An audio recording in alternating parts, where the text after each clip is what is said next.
We,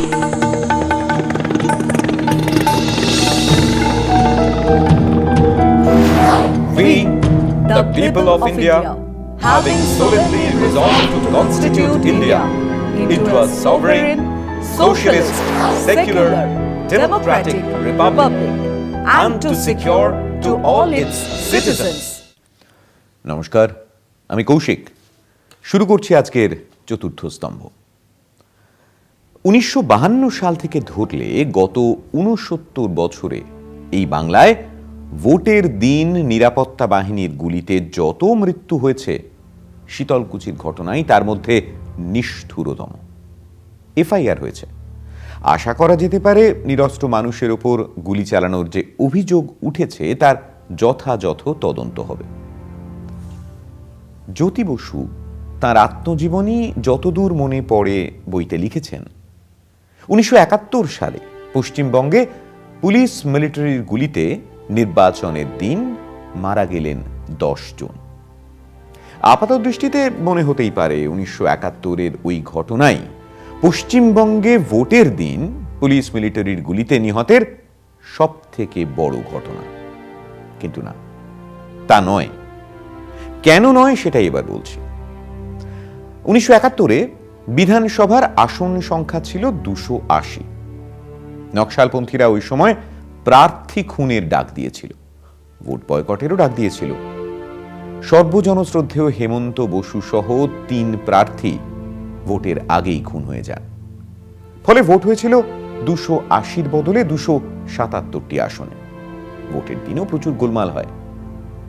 10 জনের মৃত্যু খুবই দুঃখজনক ঘটনা, কিন্তু মানতে হবে 71 সালের ভয়ঙ্কর অস্থির বাংলা আর আজকের বাংলার মধ্যে আকাশ পাতাল ফারাক।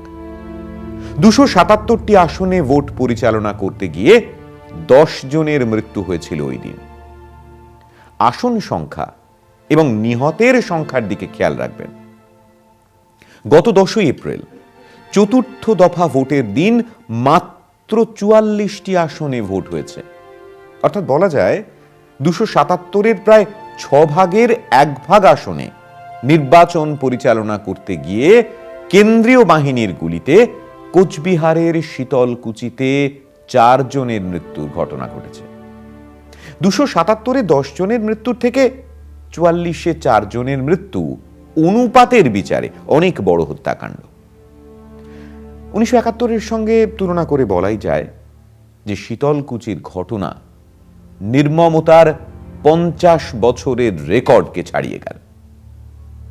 এই যে হেমন্ত বসু সহ 3 জন প্রার্থী খুন হয়েছিলেন 1971-এ, ভোটের দিন পুলিশ মিলিটারির গুলিতে আরো যে 10 জনের মৃত্যু হয়েছিল, এই ধরনের কোন মৃত্যুরই যথাযথ তদন্ত প্রায় কখনোই হয় না। রাজনৈতিক খুন, পুলিশ মিলিটারির হাতে খুন, সব একটা সময় চাপা পড়ে যায়। একসময় মণিপুরে শর্মিলা চানু নিরাপত্তা কর্মীদের বিরুদ্ধে অন্যায়ভাবে কয়েকজন যুবককে হত্যার অভিযোগ এনে দীর্ঘদিন অনশন করেছেন প্রতিকার্যে। কেউ ফিরেও তাকায়নি। পুলিশ মিলিটারির গুলিতে মৃত্যু নিয়ে যেসব দল গলা ফাটায়, তারা কখনো ক্ষমতায় এসে এই ধরনের অভিযোগে কান দেয়নি। কখনো 2-একটা তদন্ত কমিশন হয়েছে, কিন্তু হয় তার রিপোর্ট জমা পড়ে না, না হয়তো তার রিপোর্ট অনুযায়ী কোনো ব্যবস্থা নেওয়া হয় না। এটাই প্রধান কারণ এই ধরনের ঘটনা বন্ধ না হওয়ার। যারা গুলি চালায় তারা জানে, প্রশ্ন যদিও বা ওঠে, জবাব দেওয়ার কেউ নেই। স্বাধীনতার পর পশ্চিমবঙ্গে প্রথম পুলিশের গুলি চলল বামপন্থীদের রাজনৈতিক জমায়েতে। 1947-এর 10ই ডিসেম্বর মৃত্যু হয়েছিল শিশির মণ্ডল নামে এক যুবকের। রাজনৈতিক কর্মীর মৃত্যুকে যদি শহীদ বলতে হয়, তাহলে শিশির মণ্ডলই প্রথম শহীদ। জরুরি অবস্থার সময় পুলিশের বাড়াবাড়ি নিয়ে বামফ্রন্ট সরকার ক্ষমতায় এসে শর্মা সরকার, অজয় বসু এবং হরতোষ চক্রবর্তীর নেতৃত্বে 3টি বিচার বিভাগীয় তদন্ত কমিশন গঠন করেছিল। বিচারপতি শর্মা সরকার রিপোর্টও দিয়েছিল। একজনও সরকারি কর্মী বা পুলিশকেও শাস্তি দিতে পারেনি বামফ্রন্ট সরকার। অতীতের এইসব ঘটনার সঙ্গে শীতলকুচির ঘটনার তফাৎটা কোথায়? তফাৎ এখানেই যে এবার কেন্দ্রের শাসক দলের রাজ্য নেতারা প্রকাশ্যে চিৎকার করে বলছেন, যা হয়েছে বেশ হয়েছে। মেরুকরণ ঘটানোর এক নজিরবিহীন ভয়ঙ্কর খেলায় নেমেছেন এই নেতারা। মানুষে মানুষে সম্পর্ক বিষিয়ে দিয়েও এরা দুটো ভোট বাড়াতে চাইছেন। আর তাই ঘটনার 48 ঘন্টার মধ্যে শীতলকুচিকে তারা বানিয়ে ফেললেন প্রধান শত্রুর মুখ। হাততালির শব্দ শোনা যাচ্ছে।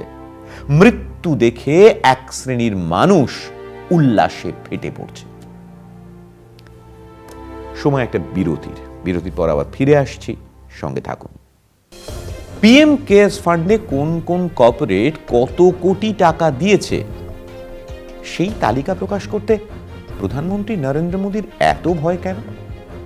ইলেকটোরাল বন্ডের মাধ্যমে বিজেপি কোন কোন ব্যবসায়ীর থেকে কত টাকা পেয়েছে, বিদেশ থেকে কোনো টাকা এসেছে কিনা তার উত্তর দিতে নরেন্দ্র মোদীদের এত অসুবিধা কেন? এই সব প্রশ্ন সারা দেশে যে কয়েকজন রাজনীতিবিদ ক্রমাগত করে গেছেন তাদের মধ্যে অন্যতম মমতা বন্দ্যোপাধ্যায়। বিজেপি অবশ্য এইসব প্রশ্নের জবাব না দিয়ে ক্রমাগত আদালতের রায়ের পিছনে লুকোচ্ছে। ফিরে এলাম বিরতির পর। 2019-এর লোকসভা ভোটের সময় হিন্দুত্ববাদীদের হাতে একটা পুলওয়ামা ছিল, একটা সার্জিক্যাল স্ট্রাইক ছিল, আসলে একটা পাকাপোক্ত শত্রুর মুখ ছিল যার নাম পাকিস্তান। ইতিহাসে এটা বারবার দেখা গেছে। যাদের রাজনীতিতে গণতন্ত্রের ভাগ বেশ খানিকটা কম বা প্রায় শূন্যের কাছাকাছি, তাদের নির্বাচন জেতার জন্য, মানুষের মন জয়ের জন্য, নিজেদের অস্তিত্ব টিকিয়ে রাখার জন্য ক্রমাগত শত্রুর দরকার হয়ে পড়ে। পশ্চিমবঙ্গের বিধানসভা ভোটে হিন্দুত্ববাদীরা শত্রু হিসেবে তুলে ধরার চেষ্টা করেছিল প্রথমে অভিষেক বন্দ্যোপাধ্যায়কে। তাতে খুব একটা সুবিধা না হওয়ায় শুভেন্দু অধিকারীকে দিয়ে মমতার নামের পাশে একটা বেগম শব্দ বসিয়ে বেগম মমতা হয়ে উঠেছিল তাদের অন্যতম শত্রুমুখ, যার সঙ্গে মাঝে মাঝেই হালকা করে পাকিস্তান, বাংলাদেশকেও জুড়ে দেওয়া হচ্ছিল। কিন্তু তাতেও তেমন সুবিধা হচ্ছিল না। বিজেপি নির্বাচনে হারলে পাকিস্তানে বাজি ফাটানো হবে, এই কথা আমরা বিভিন্ন রাজ্য বিধানসভা ভোটের প্রচারে বিজেপির প্রথম সারির নেতাদের বারবার বলতে শুনেছি। তারা ছাড়া বাকিরা সবাই পাকিস্তান আর চীনের এজেন্ট। এই প্রচার হিন্দুত্ব বাহিনী নিরলসভাবে করে চলেছে বহু দিন ধরে। তাদের এই প্রচারকে প্রতিহত করার ক্ষমতা যে কজন বিরোধী নেতা নেত্রীর আছে, সেই তালিকায় অবশ্যই প্রথম সারিতে মমতার নাম থাকবে। পিএম কেয়ার্স ফান্ডে কোন কোন কর্পোরেট কত কোটি টাকা দিয়েছে সেই তালিকা প্রকাশ করতে প্রধানমন্ত্রী নরেন্দ্র মোদীর এত ভয় কেন? ইলেকটোরাল বন্ডের মাধ্যমে বিজেপি কোন কোন ব্যবসায়ীর থেকে কত টাকা পেয়েছে, বিদেশ থেকে কোনো টাকা এসেছে কিনা তার উত্তর দিতে নরেন্দ্র মোদীদের এত অসুবিধা কেন? এই সব প্রশ্ন সারা দেশে যে কয়েকজন রাজনীতিবিদ ক্রমাগত করে গেছেন তাদের মধ্যে অন্যতম মমতা বন্দ্যোপাধ্যায়। বিজেপি অবশ্য এইসব প্রশ্নের জবাব না দিয়ে ক্রমাগত আদালতের রায়ের পিছনে লুকোচ্ছে। প্রশ্ন উঠেছে, যে ব্যবসায়ীরা টাকা দিচ্ছেন তার বিনিময়ে তারা কোনো সুবিধা পেয়েছেন কিনা। সেই প্রশ্নেরও কোনো উত্তর না দিয়ে বিজেপি আদালতের রায়কে ঢাল হিসাবে ব্যবহার করছে। সন্দেহ নেই, আর্থিক লেনদেনের অস্বচ্ছতার প্রশ্নে দেশের 1 নম্বর দল এখন বিজেপি। 300-রও বেশি আসন নিয়ে ক্ষমতায় থাকার সুবাদে এবং বিরোধীরা টুকরো টুকরো আর দুর্বল হওয়ায় তারা একটা সুবিধা পেয়ে যাচ্ছে, তারা জবাব এড়িয়ে যেতে পারছে। গত 6-7 বছরে বিজেপির বিরুদ্ধে যত কঠোর সমালোচনা বিরোধী অবস্থানে থাকা রাজনৈতিক নেতা নেত্রীরা করেছেন, এবং বিজেপিও যাকে সব থেকে বেশি আক্রমণ করেছে এই সময়, এই নিয়ে কোনো তালিকা তৈরি হলে অবশ্যই শীর্ষে থাকবে মমতার নামই। মমতাকে ক্ষমতা থেকে সরাতে মরিয়া চেষ্টার সেটাও একটা কারণ। হিন্দুত্ববাদীরা পশ্চিমবঙ্গে চতুর্থ দফা ভোটের পর তাদের শত্রুর মুখটা বদলে দিলেন। এখন তাদের শত্রু মুখ হল শীতলকুচি।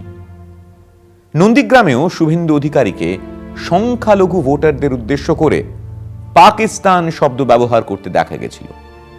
তার মুখে শোনা গিয়েছিল মমতা বেগম শব্দ।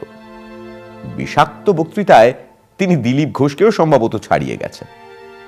শুভেন্দুকে ফের শোনা গেল যে তিনি বলছেন, তিলক কেটে তুলসী পাতা মুখে দিয়ে বুথে যান। আপাতভাবে খুবই নির্দোষ কথা, কিন্তু তার অন্য সব ২০ বক্তৃতার সঙ্গে এটাকে মিলিয়ে দেখুন। তিনি আসলে দুই ধর্মের মানুষকে আলাদা করে চিহ্নিত করে দিতে চাইছেন। দেখা গেল তিনি বলছেন, শীতলকুচির নিহতেরা দুধেল গাই। নন্দীগ্রামে হেরে গেলে শুভেন্দুর রাজনৈতিক ভবিষ্যৎ প্রশ্নের মুখে পড়ে যাবে। সম্ভবত সেই ভয়ে থেকেই তার এই মরিয়া ভাব প্রকাশ এবং এত নিম্নমানের রাজনৈতিক সংস্কৃতি। রাহুল সিনহাকে দেখা গেল আক্ষেপ করছেন, শীতলকুচিতে কেন মৃতের সংখ্যা এত কম তাই নিয়ে। ইঙ্গিতটা খুব স্পষ্ট, সংখ্যালঘু মানুষের আরো মৃত্যু কামনা। সায়ন্তন বসুকে দেখা গেল বলছেন, একজনকে মারলে 4 জনকে মার। এই নিয়ে আরো কথা হবে, তবে একটা বিরতির সময় হয়ে গেছে। বিরতির পর আবার ফিরে আসছি চতুর্থ স্তম্ভে, সঙ্গে থাকুন। শুভেন্দু অধিকারী সহ বিজেপি নেতারা যে এইসব বলছেন, তার প্রতিক্রিয়ায় কি হচ্ছে? এমন তো নয় যে নেতারা এইসব কথা বলছেন আর মানুষ চুপটি করে আছে।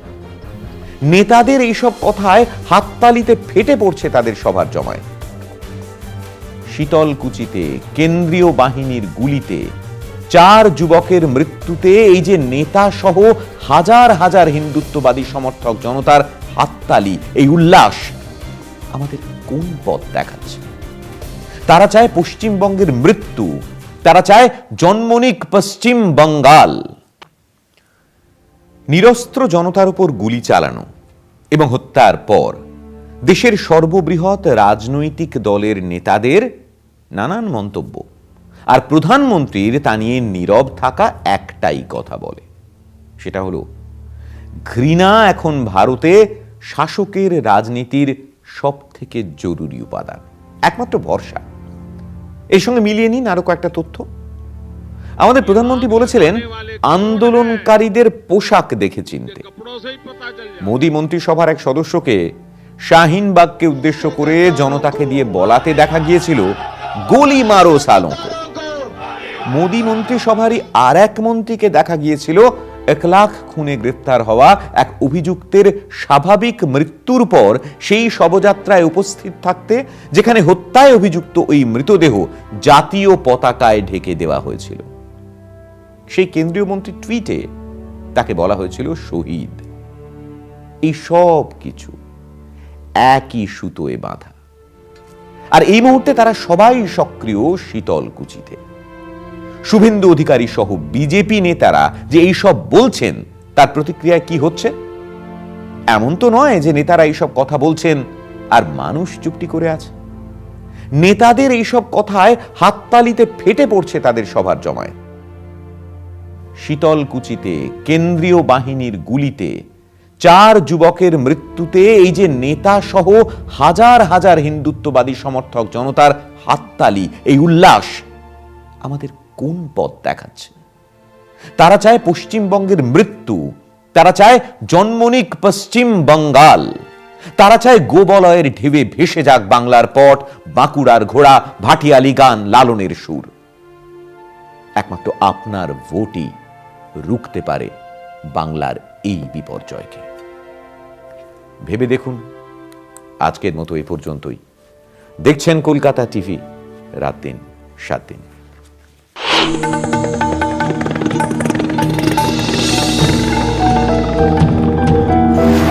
We, the people of India, having solemnly resolved to constitute India into a sovereign, socialist, secular, democratic republic, and to secure to all its citizens